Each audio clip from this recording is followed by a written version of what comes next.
Hey CGR, it's Mr. Lake. It's Thursday morning, man, and we're working into Unit 3, which is kind of on historical impacts of people. Today's activity is a bit about looking at why communities or cities end up where they do. Certainly, one of the big historical impacts of human habitation is where we choose to live. Places that are isolated, places that don't have human impact tend to be natural. Those where people live tend to have some sort of effect. So you have two choices on this assignment. One, you can look at 5 cities worldwide and kind of investigate why they ended up where they did. Generally, it's the same kind of geographical clues. It's access to water, it's access to resources, that sort of thing. The one I'm probably more interested in for you is the second choice, which is tell me why your community is where it is. Marathon is fascinating to me. It's a community that I've lived in most of my life.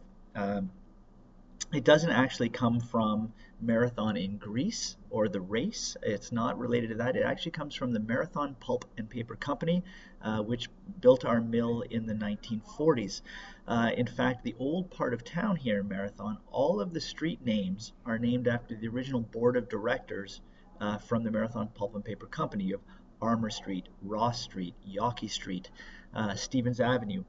And all of these streets also exist in a town in Wisconsin, which is the home of that particular paper company. So Marathon really was a community created out of a business, out of a milling business. Now, obviously, the land has a longer history than that. Originally, we are on Anishinaabe territory. The Beeptagon Anishinaabe is the land that we are on, is that community. So there's a longer history there. Before the Ojibwe were here, before the Anishinaabe were here, you had the Plano culture, which was before the Ice Age.